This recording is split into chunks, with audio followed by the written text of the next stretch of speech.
We're going to call this meeting of the Sacramento Regional Solid Waste Authority to order at 3:04 p.m. on Thursday, September 14, 2017. If we could have the clerk please call the roll. Good afternoon. Directors Ashby. Here. Carr. Here. Frost. Here. Kennedy. Here. Peters. Cerna. Here. Guerra. Here. Natoli. Here. And you have a quorum. Great. Thank you very much. We're going to go ahead and do the do we have to read the statement? Yeah, I'll read that for you. Oh, good. Yeah. This meeting of the Solid Waste Authority is cablecast live on Metro Cable 14, the local government affairs channel on the Comcast Consolidated Communications and AT&T Uverse cable systems. The meeting is closed captioned and webcast at www.sacmetrocable.tv. Today's meeting will replay Saturday, September 16th at 2 p.m. on Channel 14. Members of the audience wishing to address the board should fill out a speaker identification form located at the back of chambers and give it to the clerk. Please speak into the microphone when addressing the board and state your name for the record. If you have any electronic devices, please silence them at this time. Thank you. Great. Thank you very much. If everybody can quickly join me for a Pledge of Allegiance. I pledge allegiance to the flag of the United States of America and to the republic for which it stands, one nation, under God, indivisible, with liberty and justice for all. Thank you very much. Okay, we'll go ahead and start with the first action item here. If the clerk could call the first item. Yes, item number 1 is General Manager's report. Well, welcome everybody. Another after the summer session of the SWA board. Thank you very much for you and the audience members to be here. We appreciate it. We've had a busy summer this year. As promised, we held 4 stakeholder meetings with the various franchise holders and interested parties on some of the issues that are going to affect us in the short term and the long term. I'm very pleased with the progress and the process that we go through with that. We've got some great interaction. I won't say that everybody in the stakeholder room agrees with everything, but over time we've come to some consensus on direction, and I think the process is working very well. We're going to continue that process with important items. I did want to mention that we talked in the past about a couple of our issues revolving a couple of franchise permit people that we believe should have a franchise. We have suspended that activity pending some clarification on AB 901. The state has not yet issued, they're still in the process of gathering information. They haven't issued their regulations, and so those couple companies that we're dealing with, those items are still suspended. And we're trying to work through both with 901 staff and then with those folks on how to handle that in the future. And we're kind of waiting for the state to come out with the regs. At the point that we see what the regs are and how they impact our franchise and our SWA ordinances, we'll be back to you with some suggested either changes or certainly explanations on how that 901 process is going to impact us. So. Great. Thank you very much. Are there any questions from the board members with the staff director's report? If not, then we'll go ahead and move to the consent items. Is there a motion on the consent calendar? It's been moved by board member Carr. Is there a second? Second. It's been seconded by board member Kennedy. Any discussion from the board? If not, all those in favor signify by saying aye. Aye. Aye. Any of those opposed? If not, motion passes. Consent items approved. And I should have mentioned that there was no speaker slips for those items beforehand. Okay, we'll go on to discussion items number 5. If the clerk could please call the item. Item number 5 is workshop on SWA Organics program developments and potential code amendments.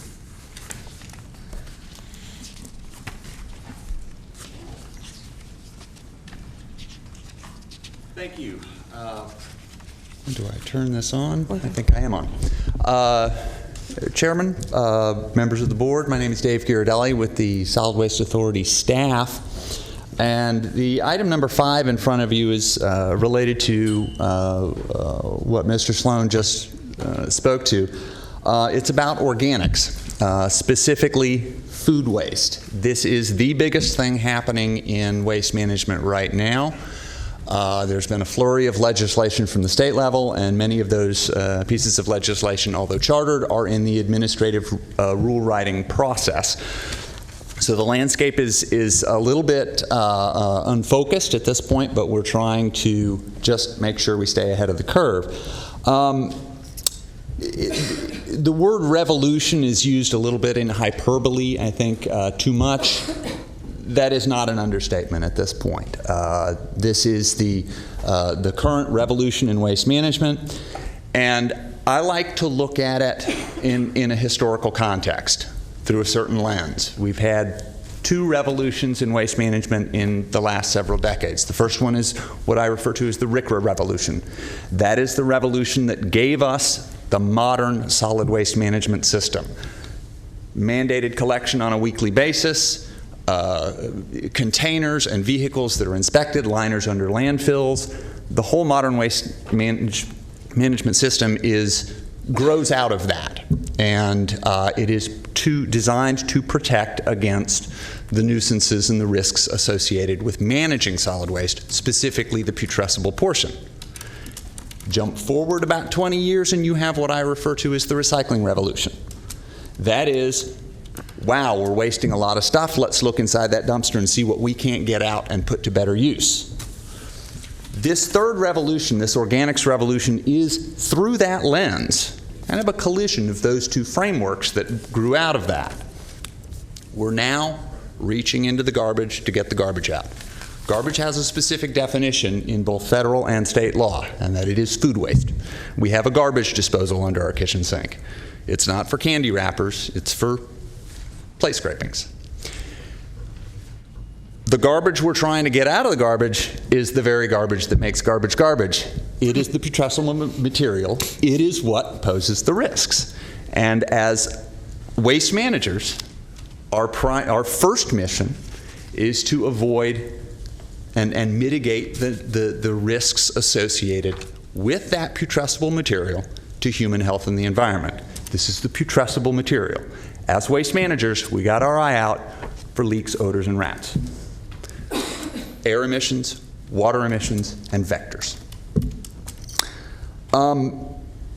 This organics revolution has many different components, like any revolution will have.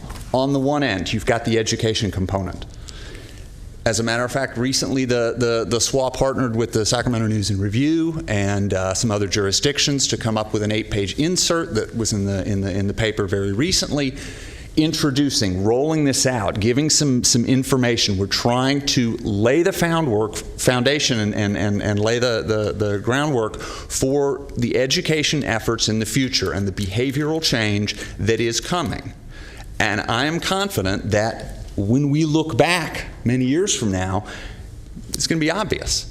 All the kitchen in the restaurants in Sacramento are going to have a little green bin at the end of the prep table, and people will be in the habit of that. That will take work, it will take time. On the other end of it, on the back end, technologies will be deployed. We have existing technologies such as composting. There are technologies that were developed in other industries but are now being adapted to the solid waste industry. For example, anaerobic digestion. There are other technologies that are being deployed. Combination of refining, rendering, getting this food waste material to better purpose.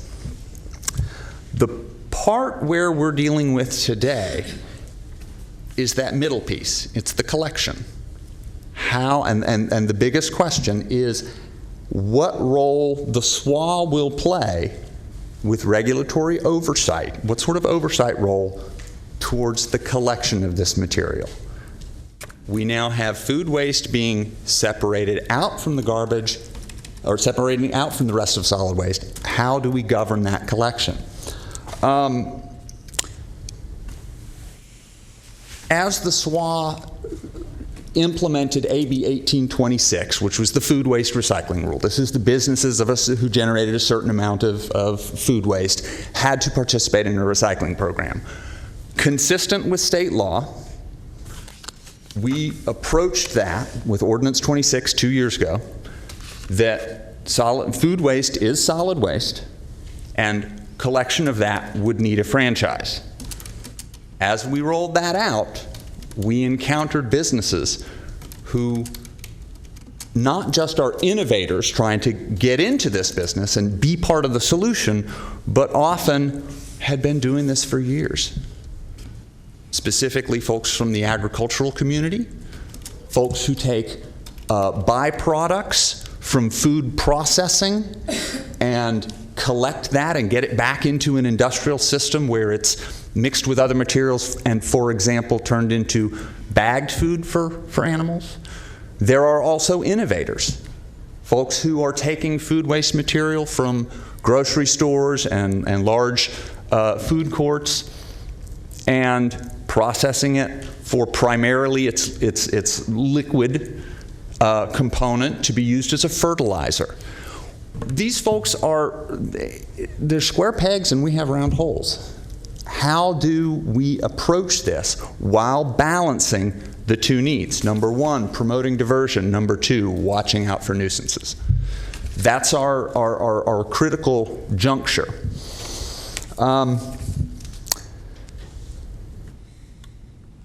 As part of this solution, as is general practice with the SWA, we've said, well, let's gather our stakeholders.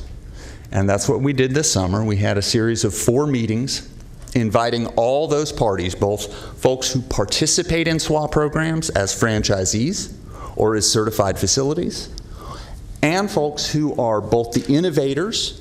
For example, the great innovator that I like to think of is the guy who's collecting food waste from restaurants in 5-gallon buckets and composting them at community gardens.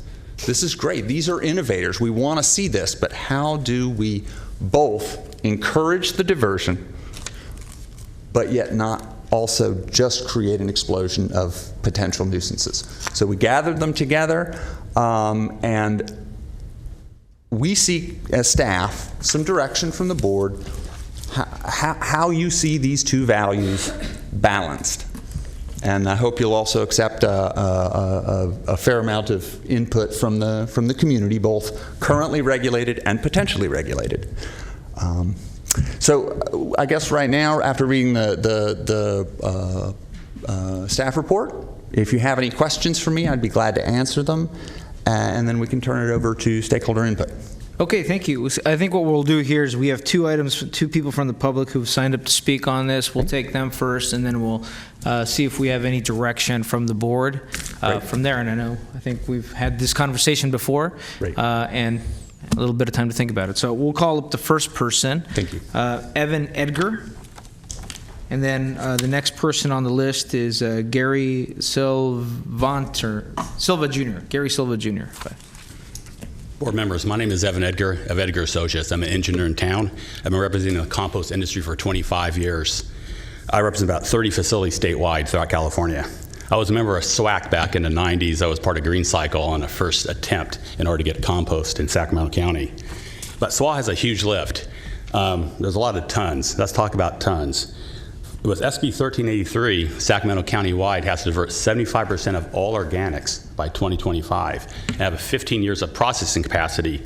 What that means is 1.7 million cubic yards of organic processing capacity by 2030. I'm a tons guy. That's about 480,000 tons per year by 2025, 8 years from now. Now, SWA wants to do about 100,000 tons per year for Green Cycle. So we got to do 5 Green Cycles to make this work. On food waste, about 210,000 tons per year. New green waste, 70,000 tons per year. Wood waste, urban lumber, 100,000 tons per year, on top of biomass crisis we got going on. Compostable paper, 50,000 tons per year. And green waste ADC, you guys are still using green waste for alternative daily cover. That gets phased out by 2020. That's 48,000 tons per year. So you have a huge lift. Starting 2018 at Cal Recycle, they're going to phase out land application with regards to contamination rates. Right now, there's an easy way to get rid of green waste, but it'd be less than 0.5% contamination, and that will be enforced by the Water Board. So land application is going to be curtailed. Green waste, ADC, will be curtailed. So I'm out in Yolo County, Napa County, Lake County, developing facilities statewide. But the city struggles. Are you guys a city of trees, or are you farm to fork? As you guys talk about all that, but the emperor has no compost. That's the problem in Sacramento County. We're importing compost for the farm-to-fork movement. At the state level, I got to commend Supervisor Cerna at CARB. They're doing great work with the Healthy Soils Initiative, with the short-lived climate pollutants, to get the organics out of the landfill and make methane. We take the methane, put it back into the truck in order to make renewable natural gas. And we have these low NOx engines that are ultra low NOx, so the whole fleet can be changed over to have carbon negative fuel with zero emissions for NOx, near zero emissions for NOx. So it's a big revolution. It is a revolution going on. The state has a 75% recycling goal by 2020, the recycling rate. We're only at 44% and we're dropping. So the state's going in the wrong direction for the 5th year in a row. Part has to do with commodity pricing with China. Another part has to do with cheap landfill capacity. With regards to cheap landfill capacity, I think Kiefer's at 24 bucks a ton. I'm not sure, you get volume pricing. But when my companies I represented bid upon Green Cycle about 5 years ago, it cost about 60 bucks a ton to do it right, to have aerated static pile to fit the regulations of the air board and the air districts. And air districts are tough. The South Sacramento area AQMD has made a point of saying they don't want to permit compost facilities in Sacramento. So we have a big challenge, big tons, big lift. So what Sacramento needs, we need compost, not only farm to fork, but fork to farm in order to bring organics back to our soils for a Healthy Soils Initiative. Thank you. Thank you very much, Mr. Edgar.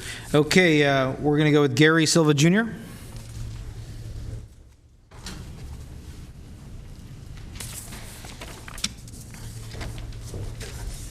Thank you, Mr. President and Board.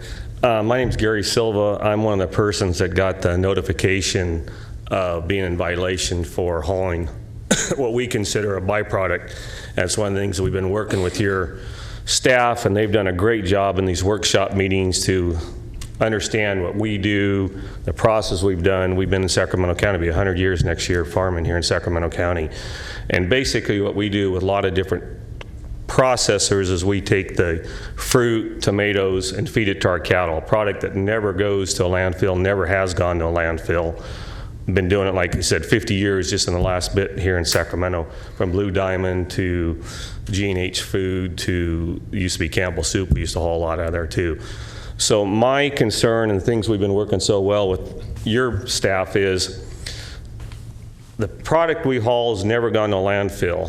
It's not a processed waste product. It's a byproduct that's fed for animals. If it had gone to a landfill, I can sure see why we'd need to be a franchise, and I agree with people doing that.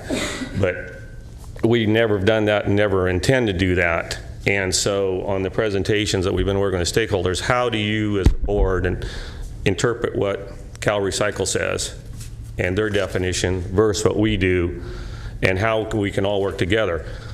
Quite honestly, your staff, if you make us do this, you've got to take every hauler that comes out of Blue Diamond, everyone that comes out of RGA, everyone that comes out of every ag product, grape pumice, tomato pumice, and make all those people franchise fees, because all that's a product that will spoil, will do this. So what we're asking for is to continue to work with your staff to find out some way that our deal would be that round hole in a square peg, to work together. And so I just want to compliment Dave, everyone that's been working with us, the stakeholders, to try and come to a solution. I do agree that if we have the violation, we have the rats, vermin, and stuff like that, absolutely, we should, anybody, myself included, if we have those violations, then we need to be, as part of the program, to be that. But otherwise, I don't feel, and you're going to open up a can of worms, business-wise, ag-wise, that I don't think your staff has the manpower to handle. So thank you for your time, and thank your staff very much for everything they've done.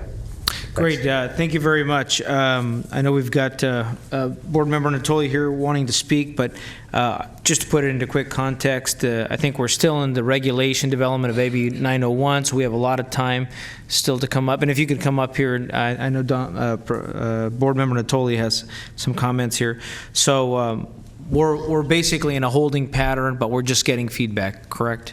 Correct. The bigger picture is not only 901. What AB 901 does is it puts a lot of the reporting and monitoring of both haulers and facilities who handle recyclable material at the state level. Correct. that law has been passed, but it leaves a lot to the administrative code writing. So we're in a little bit of a holding pattern. Sure. 1383 similarly will have a little more far-reaching effect, I think, in the organics business. Not so much in the, what type of business is doing what, but in more of a mandate for the jurisdictions. So that's to some extent a holding pattern. We kind of need to know how we deal with this collection issue in a little bit shorter term. It can certainly be temporary decisions how you would like us to move forward until we have clarity from the state. Great. Thank you. Board Member Natoli. Yeah, thank you, Mr. Chair. Maybe a question for Dave and maybe for Mr. Silva as well. Certainly have some familiarity. I know that Mr. Silva and certainly his ranching operation reached out both to Mr. Sloan and certainly to EMD a number of months ago, and I think brought to our attention to both to the Solid Waste Authority and Solid Waste Recycling section of the county, and certainly to EMD, some of the dilemmas that are, I think, outlined. You did a good job, Dave, in outlining those. I guess my question is then, with the draft language you've submitted after you've done your summer listening sessions and your outreach, you've got two different iterations here that are suggestions to at least to items 3 and 4 that wouldn't be outright exemptions, or would provide some bookends to how we would conduct the oversight and or permitting and or recognition of certain types of haulers, certain types of operations. So if I could be clear then on what's in our packet, is the ordinance language that would be suggested for meeting, I guess, number 3, which exempt food waste haulers from franchise requirement as long as there's no nuisances created. I think I heard Gary speak to that as to that maybe being a preference. And again, if I'm incorrect, I'll certainly ask him to come up here and state for the record. But is that the one that would then deal with the farms and ranches and still provide the ability under other nuisance code enforcement, city, county, or other entity, EMD, to regulate? In short, both 3 and 4, and if we could get the slide, which is in tabular form. The alternatives in your staff report were presented. This gives you a tabular form, and the language, I struggled with trying to figure out what the header for column 2 and column 3 would be.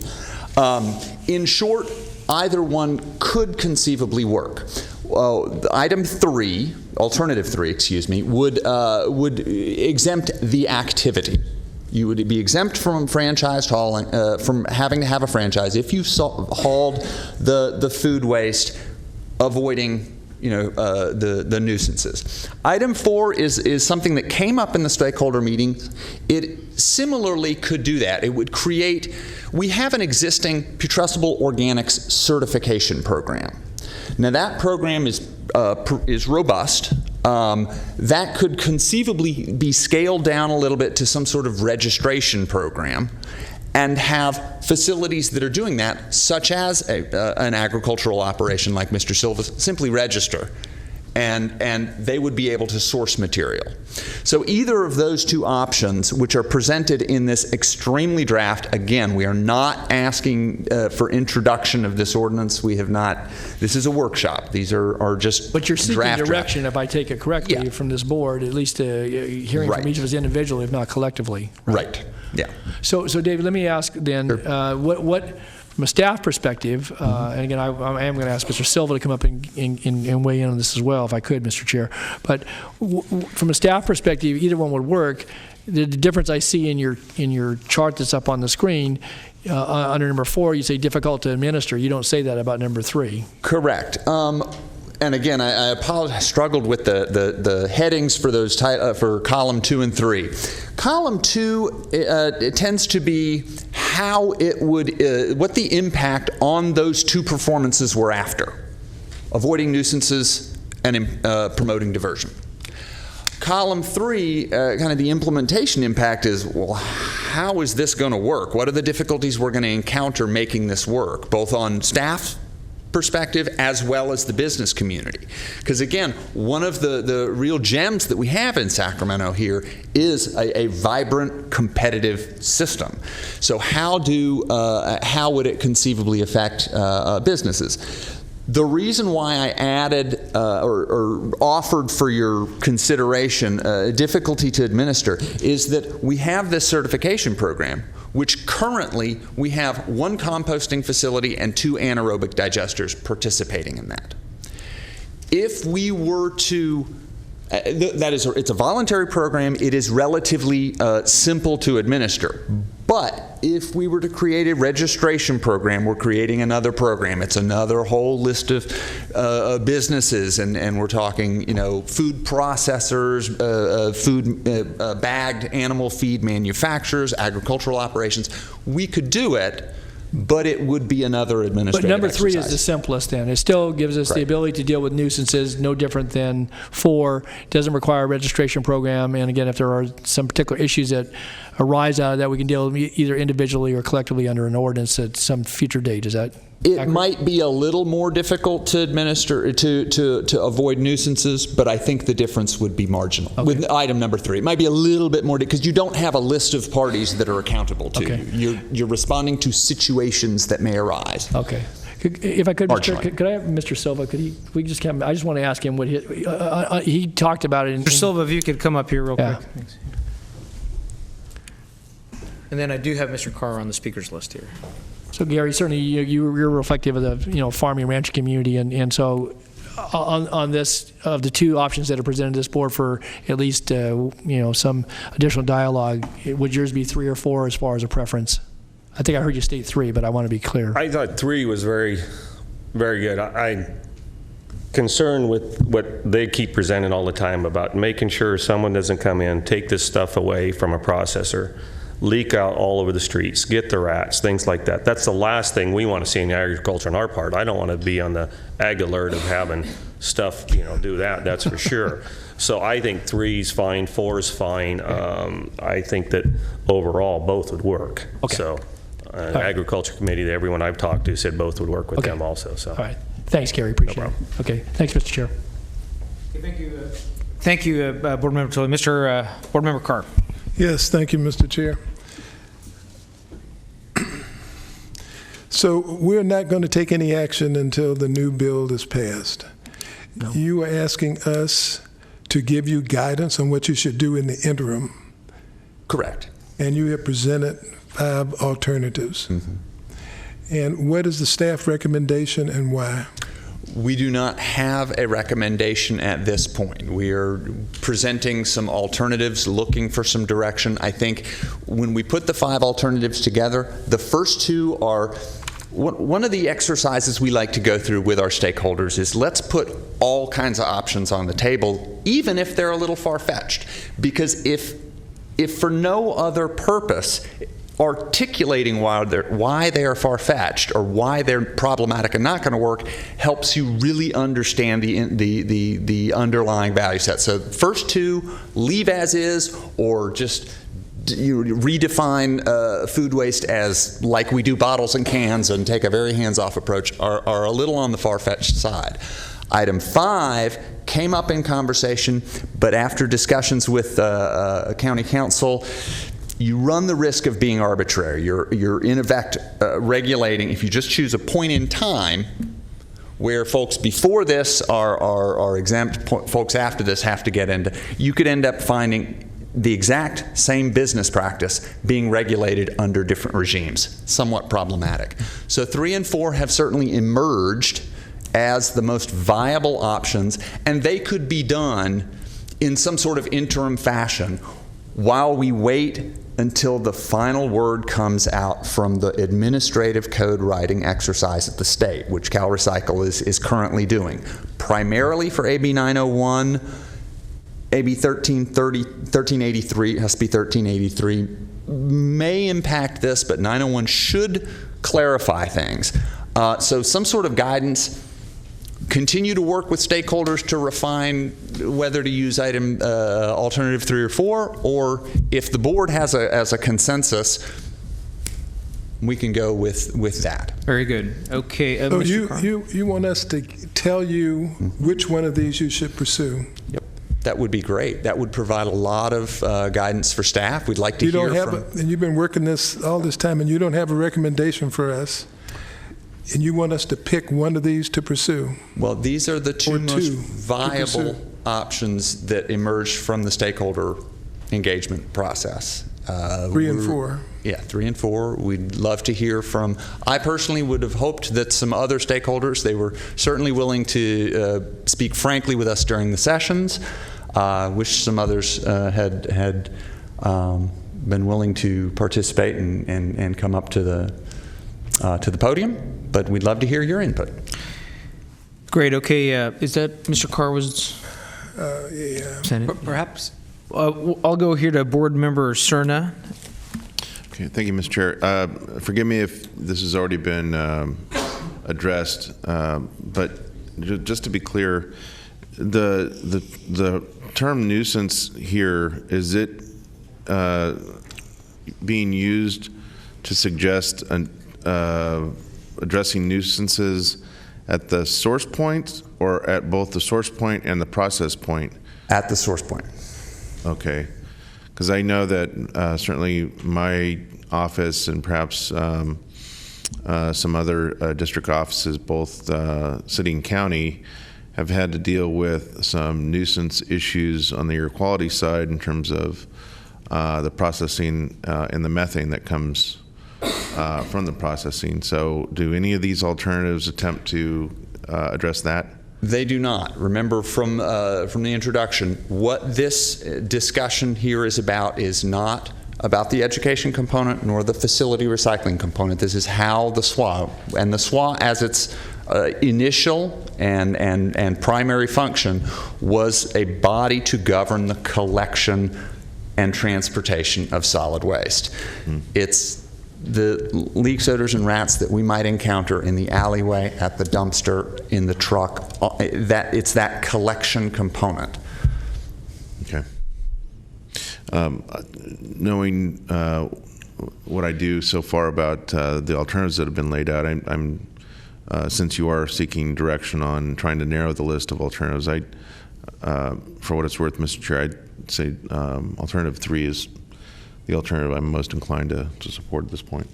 Great, thanks. And I think I heard Supervisor Natoli mention 3 was a potential option. No, but Mr. Natoli, you're queued up here. Yes, you heard correctly. I was just going to state it, and I support 3.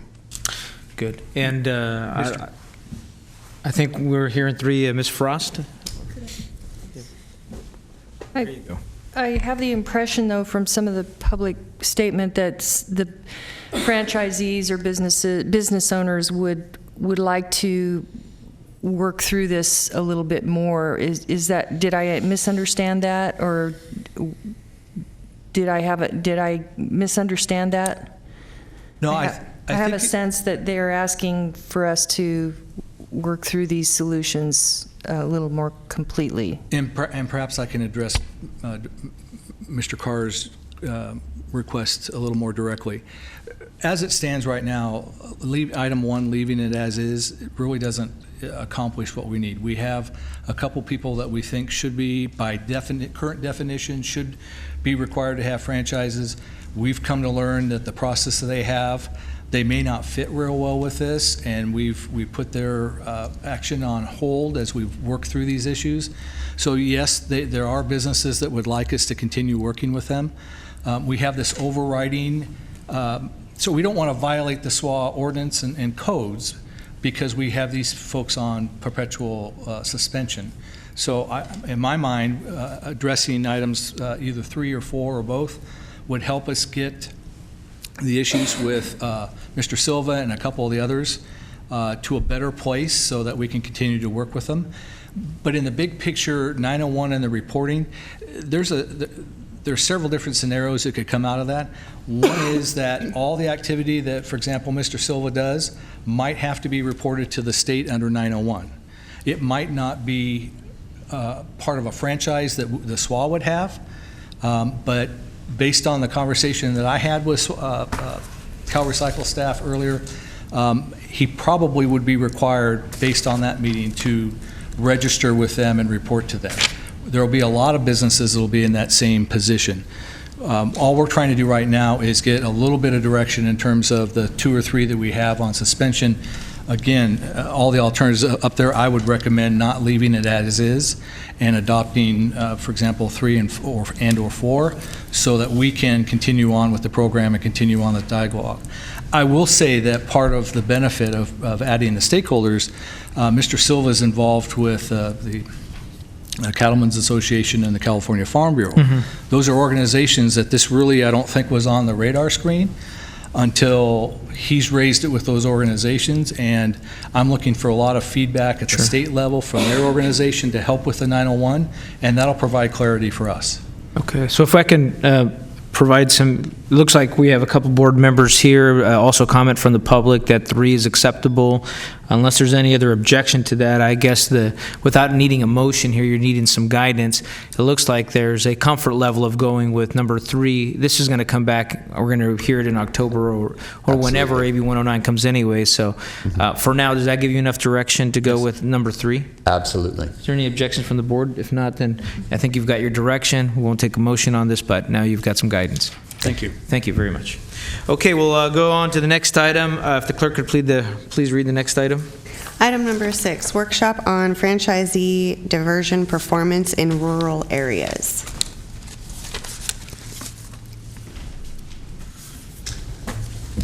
Hello again. As a little bit of history as well on the SWA franchise system. The 30% diversion mandate is something that has been a part of the SWA since close to its inception.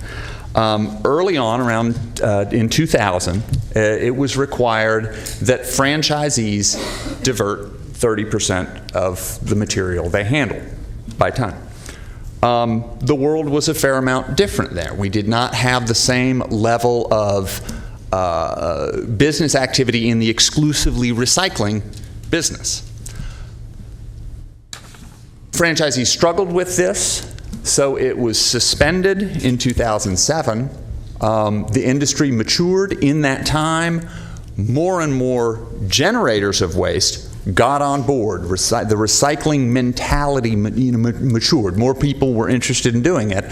So in order to provide the region with a push on commercial recycling, the 30% mandate was re-implemented in 2014.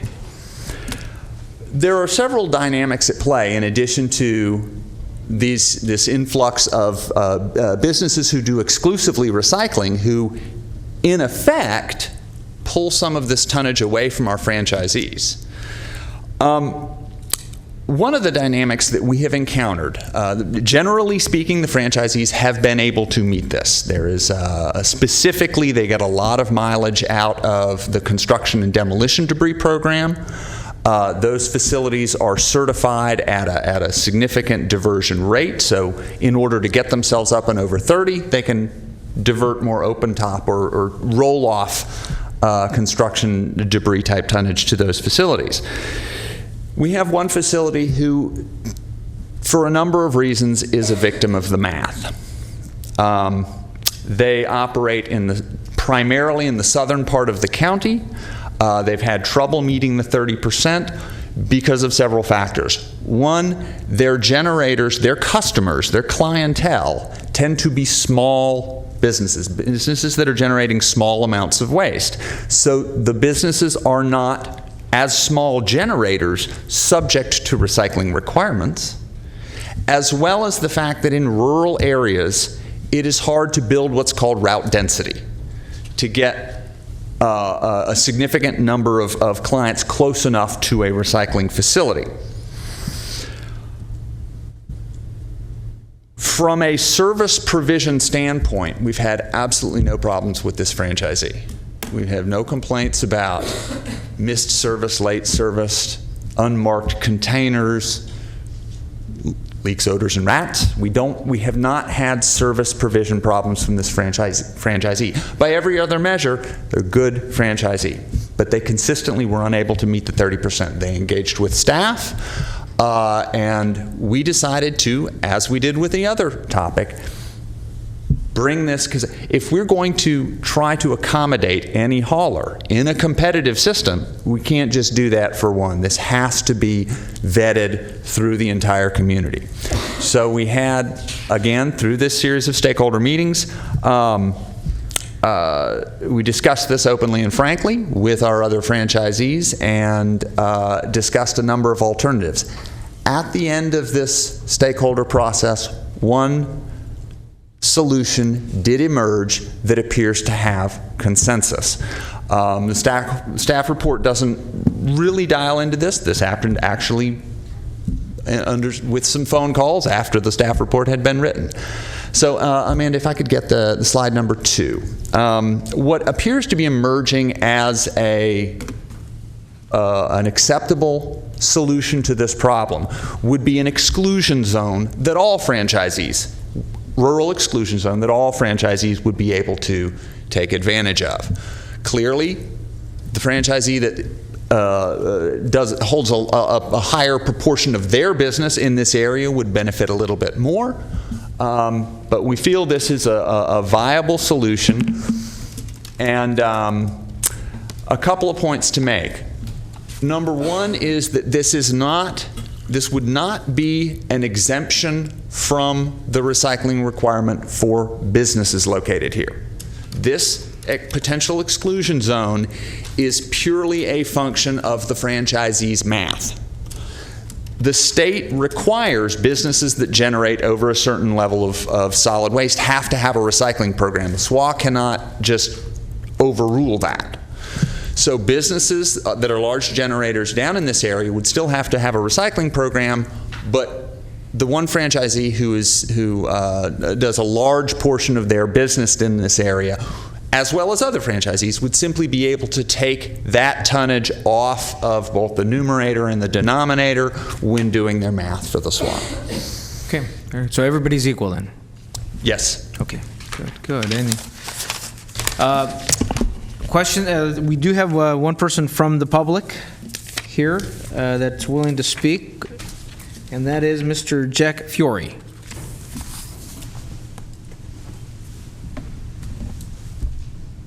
Hello, Mr. Fiore. Good afternoon. Thank you for taking some time to hear this. Jack Fiore, I'm the Vice President with California Waste Recovery Systems. We are that franchisee who is having the problem with achieving these diversion numbers. And Mr. Ghirardelli covered really all the good stuff, but in 2015 we realized that with the business we had in the market that we worked, we were failing to accomplish the goal of achieving the 30%. So I met with staff back then. We started exploring some options, trying some different kinds of marketing and outreach, and just began the discussion that has eventually brought us to where we are today. Our area of focus in terms of our business, our market in Sacramento County is the rural area surrounding Galt out to the river and then south to the Antioch Bridge. And again, as Mr. Ghirardelli said, a lot of 1-yarders, 2-yarders, 3-yarders. There is no mandatory recycling for that group of customers. That represents over 2/3 of our customer count. And Paul Filio first said it, that we were a victim of the math, and that truly is the problem. We just have too many small ones to allow the big ones to carry the water. The idea of a rural exemption is attractive to us. We've been a franchise hauler for as long as I can remember in Sacramento County. Very interested in continuing our relationship, continuing to provide great service here, but we need to overcome this. The C&D, as discussed, the roll-off work, I think that's a significant portion of what needs to stay in place. Unfortunately, in this market, there isn't a lot of it out there. It's not like we can go find another 100 houses being built to shore up our numbers. So right. We are where we are. Great, thank you, Mr. Fiore. It seems to me that we've got a good hauler, and we've got no objections to the exclusion of a rural zone. I do have a couple board members here who want to speak, and there's nobody else from public comment, so I'll go to Board Member Natoli. Thank you, Mr. Chair. I want to thank our staff certainly for, again, I think, taking the approach to go out and talk with the folks in the industry who are providing those services to their retail customers, whether they be in the rural areas or certainly in the urban and suburban settings. And I think as David has outlined here this afternoon, I think what they've come up with is a solution set that allows folks, whether they be marina owners or small farms and ranches or restaurants and other commercial businesses throughout. Most of this is located in my district. Some's in Supervisor Frost and maybe in a couple of other areas closer to the city of Sacramento and other districts. But I think it makes sense that we have one hauler, but it would, I think, allow for a level playing field if others actually did provide service in that area. And I think, addresses, rural service for folks that want their solid waste materials picked up through this particular means, and maintains good relationship with both the businesses who depend upon those haulers to do that, but also I think keeps a playing field level for others that operate both in that area if they choose to, or franchise to do so, but also in other areas of the county. So I would be supportive of the recommendation that's come together, I guess, very recently, maybe as recently as today, and I think it's a good solution set for all. Thanks. Great. Thank you, Board Member Natoli. Board Member Carr. Thank you, Mr. Chair. Thank you for the recommendation on this one. My question, Last minute as it is. my question is, though, in the effect on Cal Waste, would probably allow continuation of franchise. Let me get my in the table.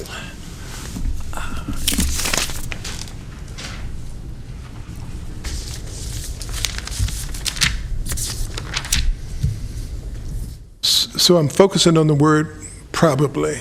Yeah, this. What's the probability? The probability is that they still have work to do. We haven't gone back and asked them to recalculate. This is just, this should buy them a fair number of percentage points. We can't look back and say, yes, that's going to raise that 22.2 to a 30.1. They still have work to do. Okay. They will still need to aggressively participate in recycling efforts. It really is. It's a victim of the mass situation. Cal Waste tends to do just as well as the other haulers, given the clientele. Got it. So, thank you. Good. I think Board Member Frost. So I have a question relating to the other service providers. If we were to provide this exemption, would it create a competitive disadvantage for other companies who might want to cover that area, or do they probably not want to cover that area because it's rural in nature and it would cost them more to cover it than to want to deal with it? I hope that those other service providers could perhaps come up and answer the question directly for you. That this has been vetted through them. They are the other. We have a competitive system. It is not one zone goes to one company and one zone goes to another company.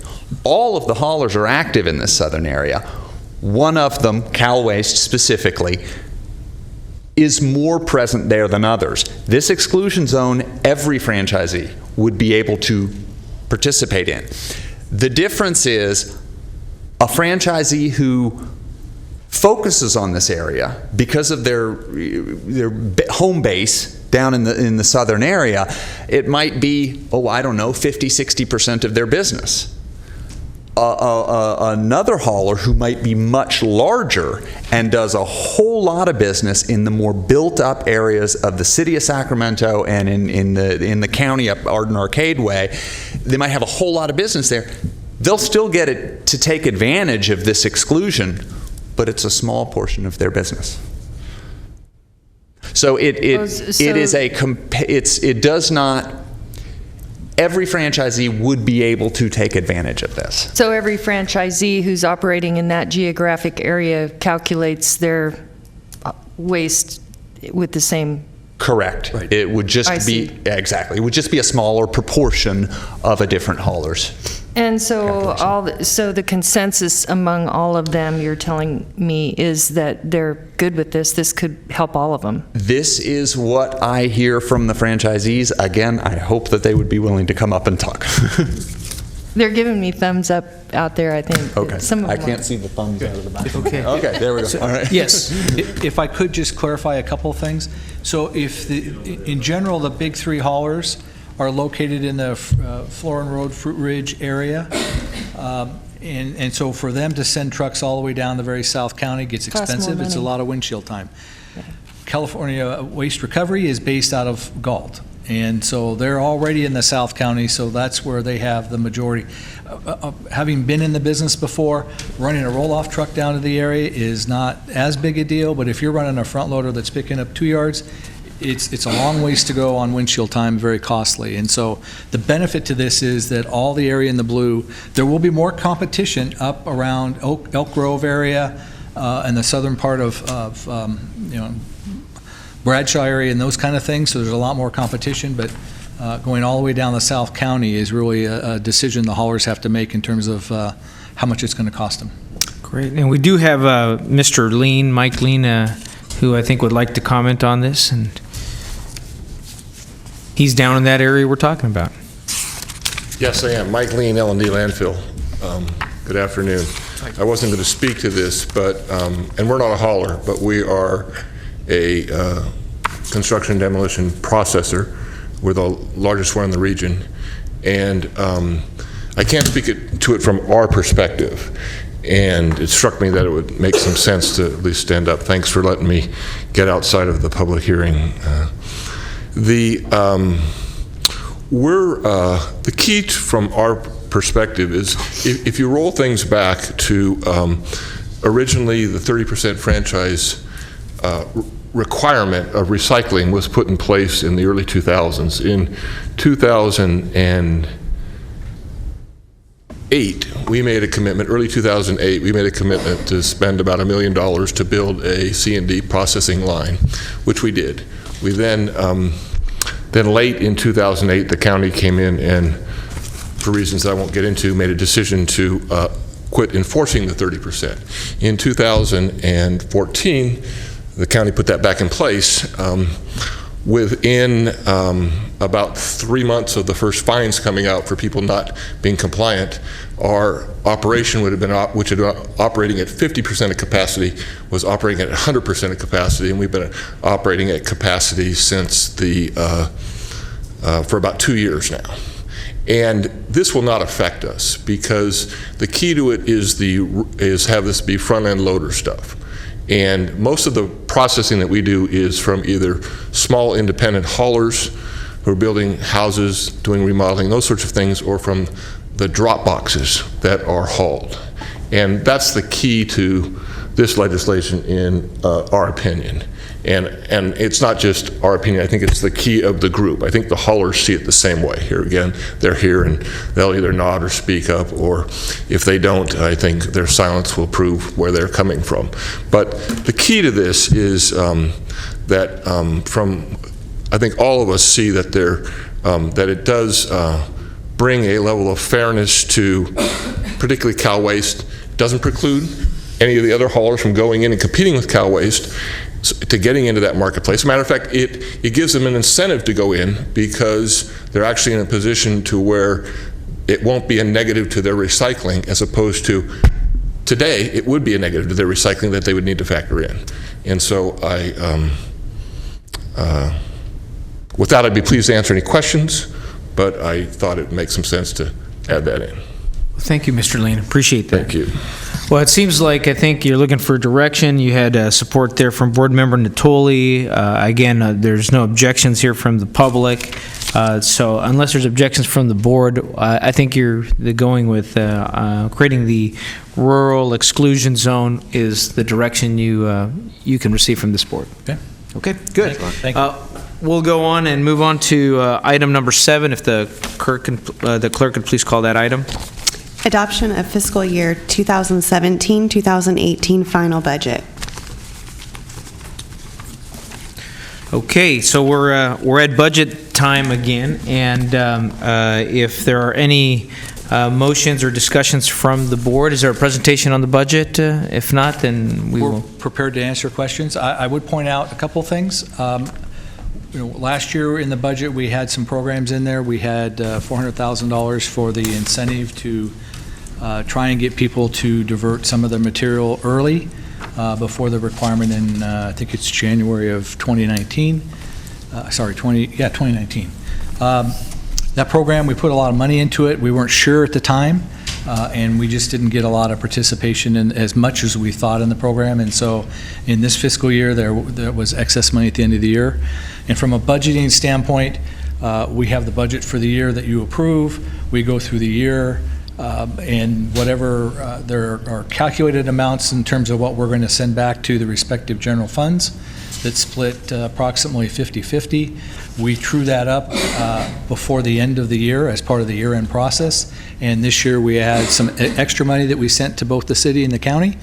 I would consider, hopefully you'll consider that as one-time money.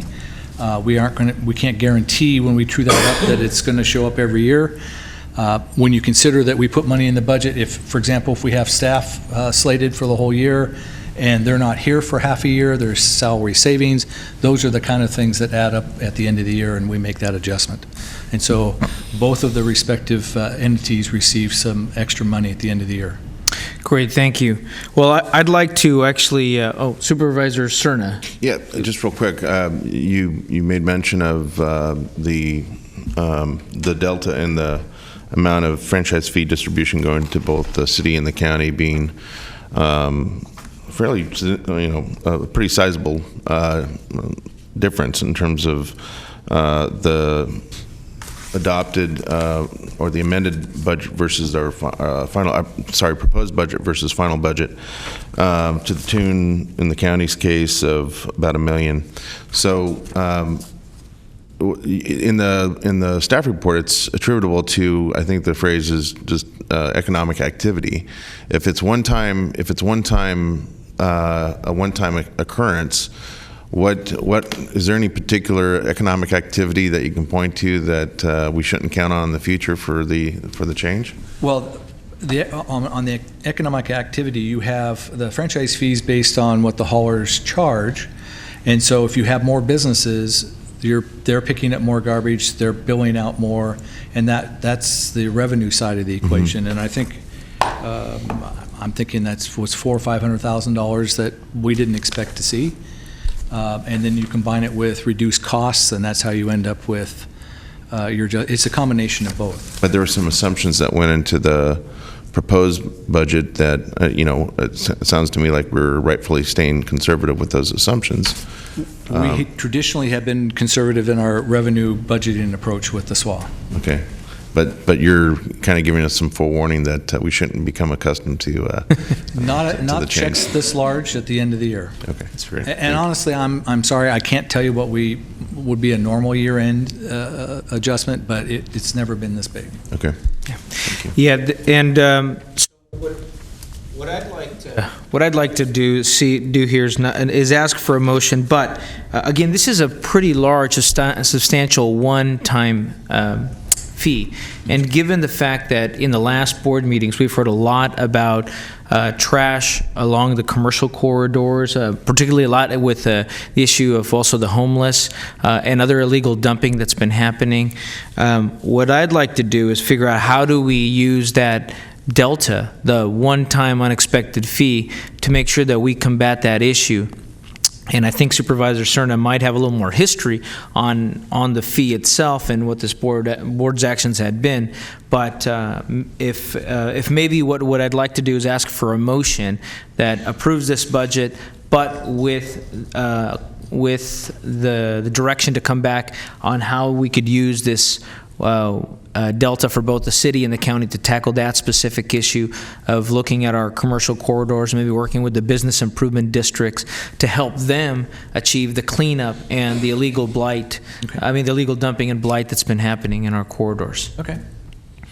Second. Good. We have Supervisor Cerna and then Supervisor Frost. Okay, yeah, I'm happy to support the motion.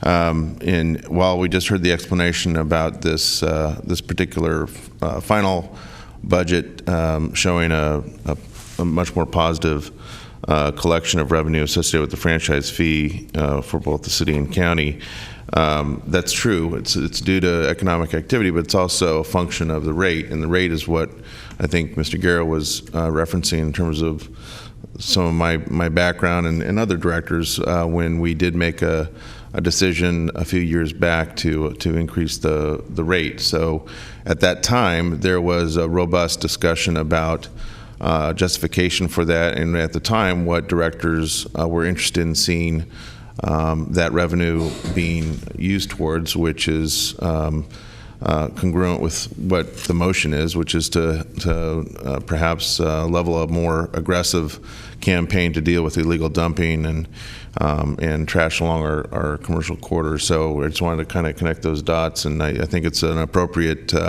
statement that this motion include that directive, because I got to tell you, with a district that overlaps with 6 of the city council districts in the city of Sacramento, I hear from my colleagues on the city council fairly often, and copied on emails daily to both my office and city council offices about our constituents' concerns for the growing social impacts associated with unsanctioned camping, sometimes near our freeway corridors, our commercial corridors, and I think this additional revenue, even if it is one time, can be immediately put to very good use to help clean up our neighborhoods.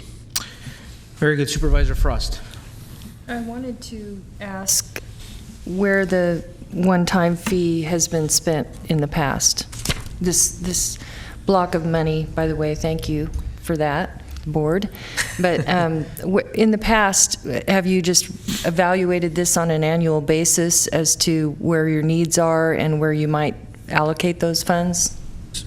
So when we produce the budget and the board approves the budget, it kind of outlines what the SWA staff is going to do and the different programs that we're going to do. Included in there is a projection of what we think the excess would be in franchise fees that would then go back to the city or the county in a distribution. Those distributions go, at least on the county side, they go into the general fund.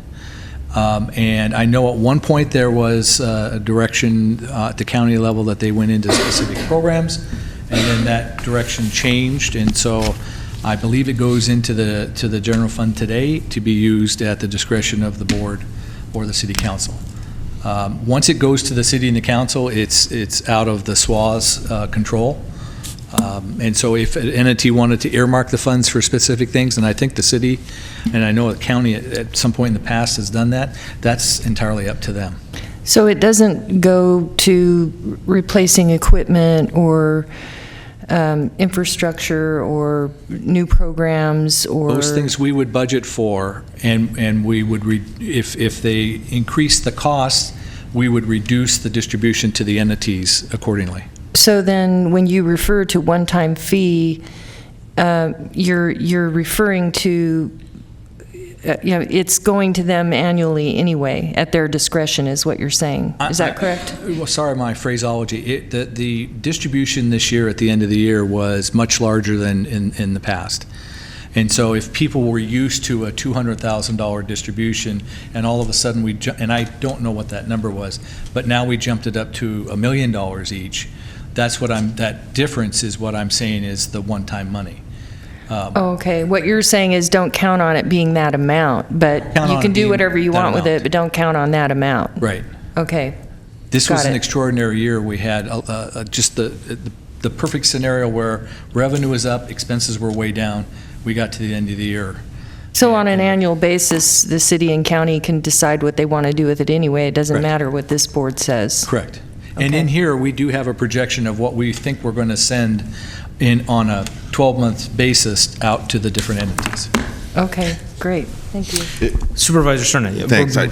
Yeah, thank you. I just wanted to jump in real quick. Just again, the reason I think it's important, though, the discretion may lie with the City Council and the Board of Supervisors in terms of the express or specific use to which we put the distribution towards. Again, the fact of the matter is the revenue is a function of both the economic activity and the rate. And when the rate was adjusted back in, I think it was 2013, it was adjusted based, not, I won't say as a condition, but certainly as an expectation that the adjustment in the rate would help the participating jurisdictions combat illegal dumping specifically. And we have done a number of things. If you remember, we added staff. We added a recycling coordinator to work with the business areas. We've added code enforcement people to help with the compliance and things. Those are certainly all relative projects or tasks for this board, and we certainly we are going to look at expanding those. Great, thanks. And I think the motion is to approve the budget, but then have staff come back with how to look at that, this one-time delta, so we can use it specifically for what the fee was intended for. And if there's anything that's clear from a lot of our office that we hear from our constituents is the amount of illegal dumping or trash associated with some of the activities with the homeless community. And so we're just honoring the use of that dollar with this, but being able to come back and have that discussion. Yes. Board Member Carr. Well, I certainly agree with the sentiment. I just wanted to make sure that if we dedicate one-time funds to ongoing operations, we will soon be out of money, and we will soon be out of the position to address the issue that we want to address. So I want you to be innovative in the way you look at it, so that we can invest in things that will be ongoing, and not just paying people to pick up trash for 2 years and then we're out of money. Fair point. Very good point. Good point. Okay, we have a motion and a second. It's been moved by Board Member Kennedy and seconded by Board Member Carr, I believe. If there's no more discussion, all those in favor say aye. Aye. All those opposed? Okay, motion carries. Budget is approved, and we're going to go on to the next item. And being considerate of board members' times, I'd like to see if we can, I think this is a receive and file as well, and so if we can get a judicious presentation on the street recycling container service program. Hello, my name is Chris Leon. I'm a SWA staff. Thank you, Chair and board members. I appreciate your time. Just to let you know, you might be familiar with the downtown and midtown litter cans that are collected. I call them the beautiful black mail compartments on the street corner that I don't even notice when I run into. The city actually received a grant from Cal Recycle to replace about 60 or so recycling containers next to these. And then it's estimated now the SWA will go out for a request for a proposal to collect these containers 2 days a week, anticipating collecting a few tons of material per year, and then sorting and recording, and a waste characterization study is part of this whole process, and it starts with a 1 year with a possible up to 4 one-year extensions for the RFP. And at this time, we're requesting any input from the public and or the board members associated with this project. Okay, Board Member Ashby. Thanks. I just had one question for you. Have you met with Downtown Partnership or like Midtown Business Association or the other business groups to talk to them prior to asking us to initiate? Yes, for the litter cans, we've met with the Midtown and also the Downtown Association. And when the city wrote the grant application, they had support with some of the associations. Okay, thank you. Okay, if there's no other direction, then the only thing to remind, just a little replay from our last hearing was we also discussed the issues of some of the corridors like Fulton Avenue, Stockton Boulevard, and some of the other areas where we had trash along the, and the issues with recycling and containers with RT and those bus stations. So if we can continue to add that and looking at how do we find solutions on that, we would be greatly appreciated as we look at expanding this program. And I just want to clarify, the board is desirous of our staff requesting an RFP. Okay. Right. Yes, correct. Yeah. And we do have a member from the public, I think, that has signaled that they'd like to speak over there. Ms. Smyra? Good afternoon. Thank you. I'm Michelle Smyra here today on behalf of the R Street Partnership. I don't know if there's a time sensitivity to this. We did talk about the litter cans. We hadn't talked about the recycling cans. I know Downtown Partnership isn't here. Midtown's here. I don't know if you've talked to them specifically about recycling, but if there's not a huge hurry to get the RFP out, we'd love to have a discussion, maybe roll this over until next month. Okay. Is there time for discussion before the RFP goes out? I'd have to defer to the city because they have a grant cycle. Yeah, okay. That's the timeline we were working on was from the I mean, from my standpoint, I think it's best to make sure that Downtown Partnership and Midtown Business Association, those folks have been included in the conversations. That's normally what we would do at the city before we would go out on an RFP. So if there is no sensitivity, I know sometimes SWA could be a long time before a meeting, but this happens to just be in October, so it seems like that wouldn't be unreasonable. Yeah, as long as it doesn't disrupt the grant opportunity, I think we will help facilitate, at least I know I will, and then Board Member Ashby would help facilitate that conversation. Sure. I think just from a scavenging standpoint, we just need to understand where they'd be located, what the thought is, timing on pickup. I mean, just a couple, I don't think, it's not an opposition to it, to moving forward. I think it's just some questions that we haven't had an opportunity to talk to them about. Great. I think we'll help facilitate the conversation with staff between the city and also SWA. Thank you. Great. Thank you very much. All right, if we're on the last item, comments from the public. Did we receive any comment slips from the public? Since there are no comments from the public, then that's the conclusion of our agenda, and we're adjourned at 4:15 unless there's any other comments from the board members. Nope.